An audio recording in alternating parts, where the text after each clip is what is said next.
Hello everyone, I am Teju Nidhi from Reliance Animation. I'll straight jump into the topic as the time period is very less and 2-3 minutes is definitely too less a time to talk about animation in India. So in the last 5 years there has been a paradigm shift as far as the Indian animation is concerned. This sector is India actually started as a service sector and then slowly moved from services to creation of own IPs.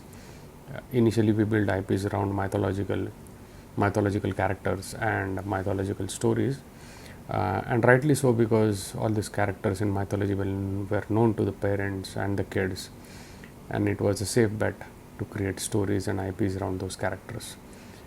In fact, the parents were happy for the kids to watch such content. With the changing times and with the changing need for stories, then came an era where domestic stories, whether in the form of mythology or Panchatantra or Bollywood film, character stories started getting explored in animation. In this era, we have started developing IPs for global audience with the enhanced visual treatment and storytelling also. There is also an opportunity for creating content around preschoolers and also content for girl-centric properties. I'm sure the girl-centric properties will take some time for get the eyeballs for multiple reasons. Because in India, if you see geographically, or the girls have been watching TV till the age of 10, and this is as per the recent study though, and after that they start watching content with their mothers, which is a daily soap or the sasbo content that we call it as.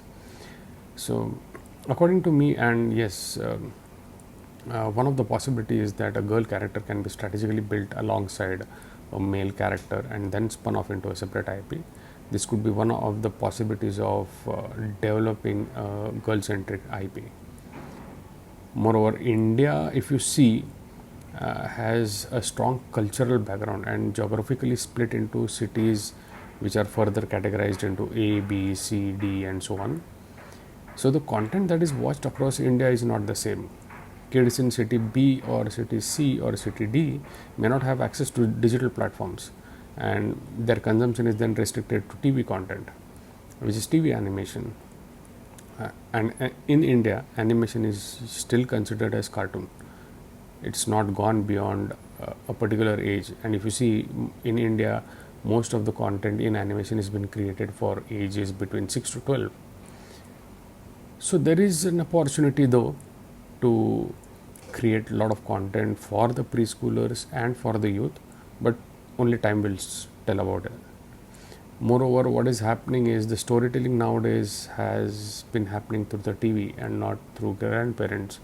So the content has to be created keeping this aspect in mind. This also means that there is a lot of opportunity in this space for us, and it should start following the kids from preschoolers till youth. So yes, I would restrict myself to this thought given the time limit, but if there is anything, I will definitely be available for any questions. And thank you organizers for giving me this opportunity to talk in front of such a lovely audience. Thank you so much.